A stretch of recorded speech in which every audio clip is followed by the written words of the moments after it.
Welcome back dear student, स्वागत है आपका e lecture series manager economics and financial accounting MEFA subject के अंदर जो अपनी यूनिट थर्ड चल रही है, जिसका टाइटल क्या है, प्रोडक्शन एंड कोस्ट एनालिसिस। उसमें जो हम आज टॉपिक पढ़ने वाले हैं वो है आपका कोस्ट कॉन्सेप्ट्स। देखो, कोस्ट कॉन्सेप्ट्स हमने पहले भी पढ़े थे, आपको याद हो। हमने बात की थी सबसे पहले कि टोटल कोस्ट क्या होती थी, हमने बात की थी फिक्स कोस्ट क्या होती थी, हमने बात की थी वेरिएबल कोस्ट क्या होती थी, और हमने वहाँ पे ये भी बात की थी कि यदि हम टू फैक्टर के बेस पर कोस्ट को कैलकुलेट करते हैं तो हम fix cost plus variable cost को ऐड करते हैं तो हमारे पास क्या आती है, टोटल कोस्ट आती है। तो जो कोस्ट के कॉन्सेप्ट्स हैं, कोस्ट के कर्व हैं, इनको हमने पहले भी देखा था। अब हम इस लेक्चर के अंदर ये देखेंगे कि कोस्ट के कर्व जो शॉर्ट टर्म में तो हमने देखे ही थे कि लॉन्ग टर्म में कोस्ट कर्व जो है वो कैसे काम करेंगे, कोस्ट एस्टिमेशन कैसे होता है। हमने पहले प्रोडक्शन की बात की थी, अब हम कोस्ट की बात करेंगे इस लेक्चर के अंदर। तो लेक्चर की शुरुआत करते हैं। यहाँ पे लेक्चर नंबर 18 है आपका, इसका टाइटल है cost concepts, cost curve, cost and output decision, cost estimation and cost function. ये यूनिट थर्ड में से है, title production and cost analysis में से। तो सबसे पहले हम समझेंगे कि इम्प्लिसिट इम्प्यूटेड कोस्ट क्या होती है। जैसे कि छोटा सा एग्जांपल मैं आपको देता हूँ। आपने देखा होगा कि जब हम इम्प्लिसिट की बात करते हैं तो एक एक्सप्लिसिट कोस्ट भी होती है।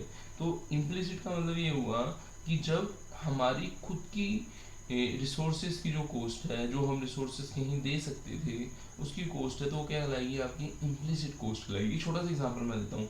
सपोज मान लीजिए आप खुद किसी बिजनेस को स्टार्ट करने जा रहे हैं, आप पहले जॉब कर रहे थे, अब आपको जॉब छोड़नी पड़ेगी। जैसे कि हमने पहले भी समझा था कि यदि एक स्टूडेंट है वो अपना मास्टर डिग्री करना चाह रहा है तो उसको जॉब छोड़ के, मान लीजिए उसको एनुअली जो है $25,000 मिल रहे हैं, लेकिन उसको उस जॉब को छोड़ के कोई कोर्स करना है, तो उसकी अपॉर्चुनिटी कॉस्ट क्या होगी कि उसने वो जो जॉब छोड़ी है उसकी कॉस्ट क्या लाएगी, आपकी अपॉर्चुनिटी कॉस्ट कहलाएगी। यहाँ पे हम इसे बोलते हैं इम्प्लिसिट कोस्ट। इम्प्लिसिट कोस्ट क्या होती है, सपोज मान लीजिए कोई बिजनेस का ओनर है, वो बिजनेस को खुद रन कर रहा है, तो जब वो बिजनेस को खुद रन करेगा तो बिजनेस को रन करते समय उसको क्या करना पड़ेगा, कुछ रिसोर्सेज की कॉस्ट जो उसको आउटसाइडर से उसका पैसा मिल सकता था, लेकिन अब उसका पैसा अपने बिजनेस में लगाने की वजह से बिजनेस के प्रॉफिट्स में उसको हिस्सा मिलेगा।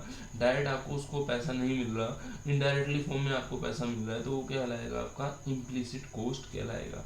इम्प्लिसिट कोस्ट मतलब ये हुआ a cost that represent by the lost opportunity in the use of company own resources excluding cash. कि बिजनेस में हम ओनर की बात करते हैं तो ओनर बिजनेस के अंदर कैश के अलावा जो भी लगा रहा है, मान लीजिए हम बात करें कि ओनर है, एंटरप्रीन्योरशिप है, अपने जो रिस्क टेकिंग कर रहा है बिजनेस के अंदर, जो भी प्रोजेक्ट से रिलेटेड डिसीजन ले रहा है, तो जहाँ पे उसको जो ऑप्शंस का पैसा बाहर से ज़्यादा मिल सकता था वो नहीं मिल रहा है, तो वो इम्प्लिसिट कोस्ट कहलाएगा। फिर हम बात करेंगे एक्सप्लिसिट कोस्ट। जैसे कि नेम से समझ हो रहा है, एक्सप्लिसिट मतलब कुछ एक्सटर्नल की बात करेंगे। हम प्रोडक्शन के जब फैक्टर लेते हैं तो हमें फैक्टर ऑफ प्रोडक्शन जो रहते हैं, हम देखें तो हमने जो ओनर है ही है, उसका हिमसेल्फ का जो है, मतलब जो उसने स्टार्टअप किया है, जो भी पैसा लगाया है, उसका खर्चा है एक्सक्लूडिंग कैश, कैश के अलावा जो है। यदि उसके अलावा हम अदर फैक्टर की हम बात करें, जैसे फैक्टर प्रोडक्शन की बात करें, हम लैंड की बात करें, हम मनी की बात करें, लैंड पर हम रेंट पे करते हैं, मनी पर हम क्या पे करते हैं, इंटरेस्ट पे करते हैं, लेबर की बात करें, वेजेस पे करते हैं।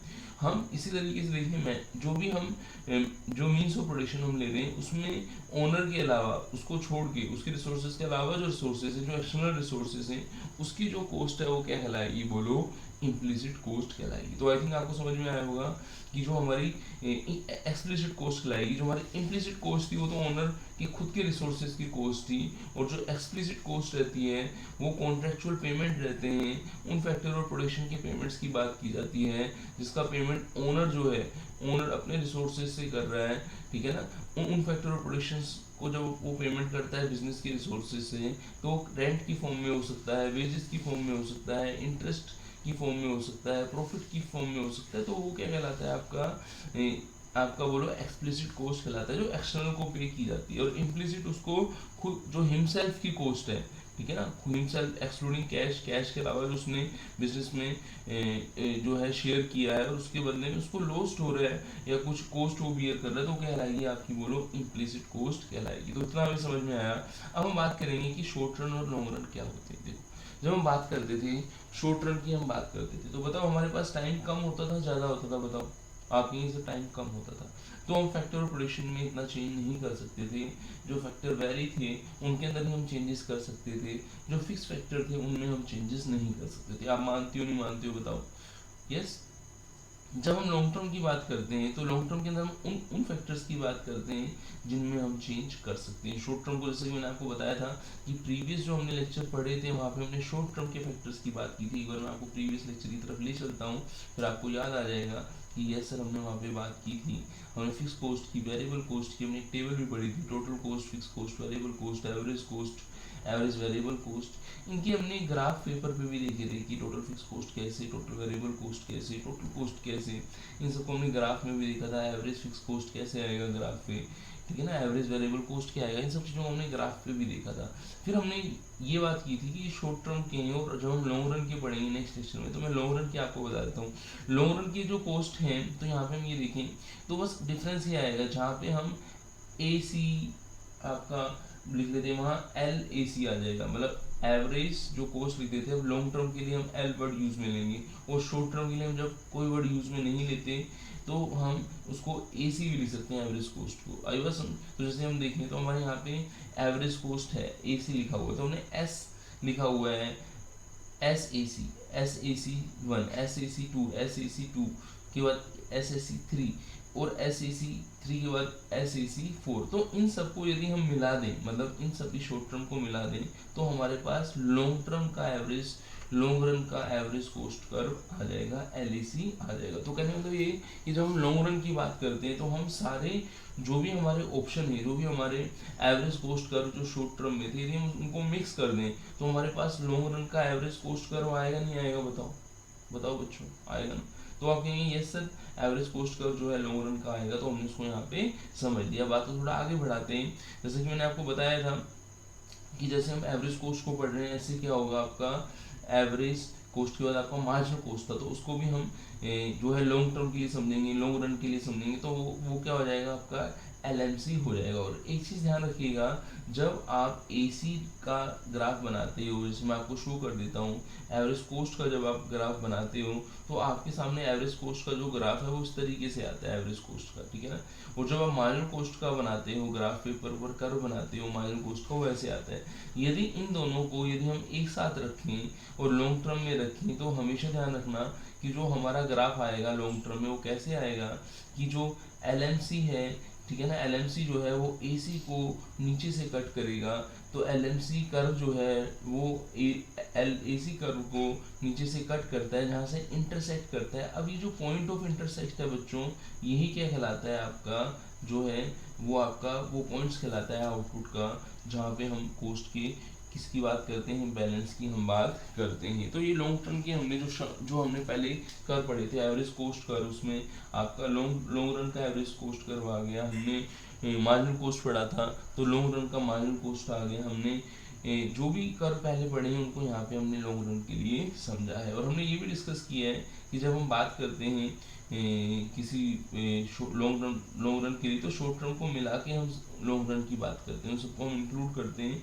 जैसे शॉर्ट टर्म एवरेज कॉस्ट के एस ए सी 1, 2, 3, 4 को यदि हम कंबाइन करें तो आपका लॉन्ग टर्म का एल ए सी कर्व जो है वो बनेगा। ये चीज़ें आपको समझ में आई होंगी। ये भी आपको समझ में आया होगा कि जो आपका एल एम सी कर्व है वो एल ए सी कर्व को नीचे से इंटरसेक्ट करता है, और जिस पॉइंट पर वो इंटरसेक्ट कर रहा है वही क्या कहलाता है आपका बैलेंस पॉइंट कहलाता है। तो ये चीज़ें हमें समझ में आई।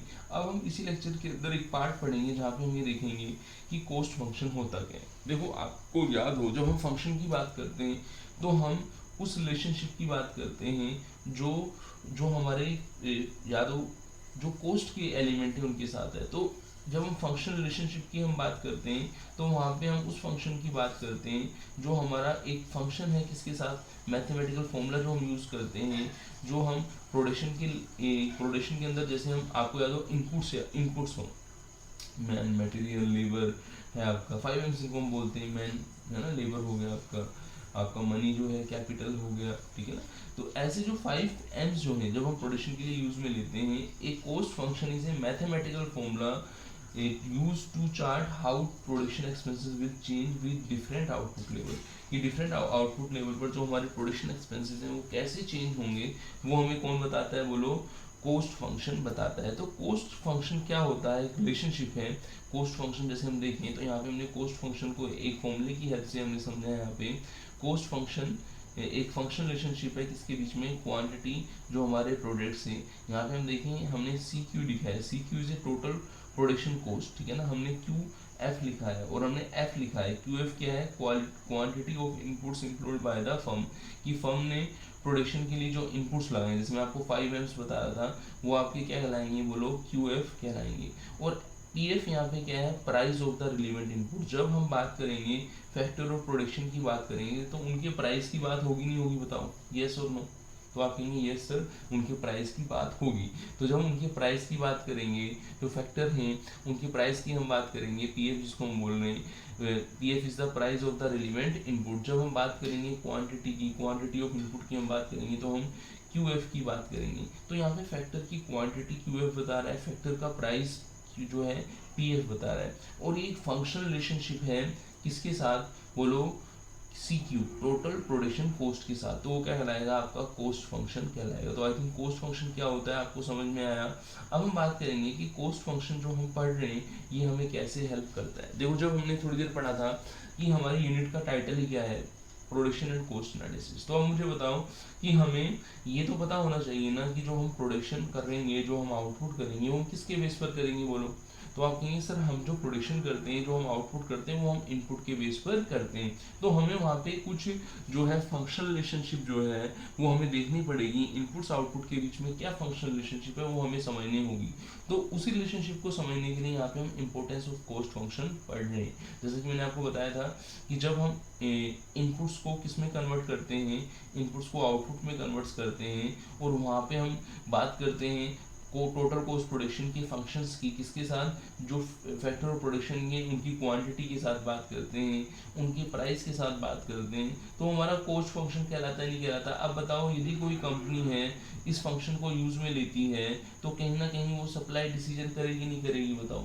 बिल्कुल, क्योंकि वो डिसाइड कर सकती है कि हाँ मार्केट के अंदर मुझे कितनी गुड्स जो है सप्लाई करनी है। होता क्या है कि यदि हम सप्लाई में प्रॉब्लम होती है तो यदि हम ज़्यादा सप्लाई कर देंगे तो चीज़ें बिना बिकी रह जाएंगी, और यदि हमने कम सप्लाई, सपोज मान लीजिए हमने कम प्राइस पर सप्लाई कर रहे हैं, ठीक है ना, तो वहाँ पे हम बिक जाएंगे, हमें वो लॉस बियर करना होगा। तो कॉस्ट फंक्शन जो है हमें एक हेल्प करता है।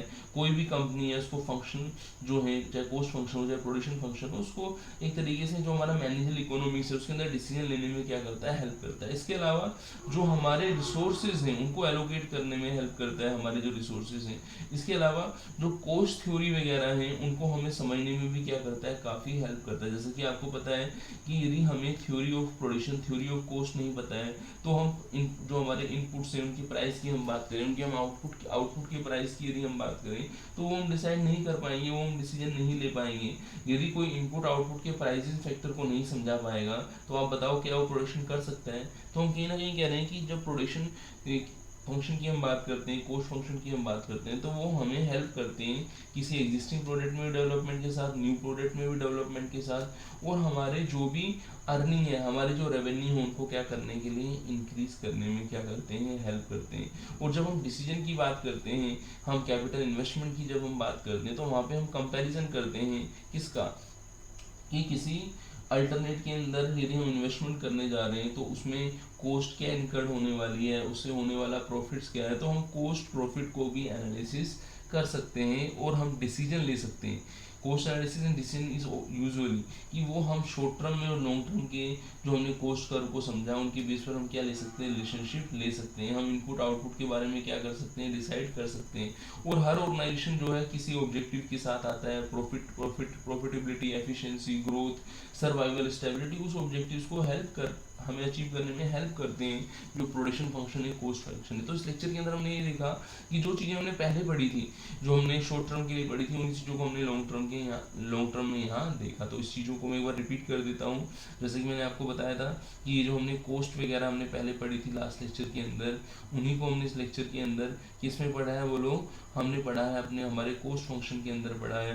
जैसे कि मैं एक बार बता देता हूँ, लेक्चर 18 था, टाइटल था cost concept, cost curve, cost output decision. तो उसमें हमने इम्प्लिसिट कॉस्ट की बात की, जो ओनर खुद के हिमसेल्फ रिसोर्सेज की कोस्ट जो उसको नहीं मिल पाती ऑर्गेनाइजेशन से, जो उसको बाहर से मिल सकता था इंटरनली रिसोर्सेज थे, बाहर से पैसा मिल सकता था, नहीं लिया, वो इम्प्लिसिट कोस्ट है। एक्सप्लिसिट कोस्ट की हमने बात की कि जो बाहर के रिसोर्सेज हैं, खुद के रिसोर्सेज, कैश को छोड़ के बाकी रिसोर्सेज जो हमने बाहर से लिए उनको जो हम पेमेंट कर रहे हैं उसकी कोस्ट क्या है हमारी, बोलो एक्सप्लिसिट कोस्ट है।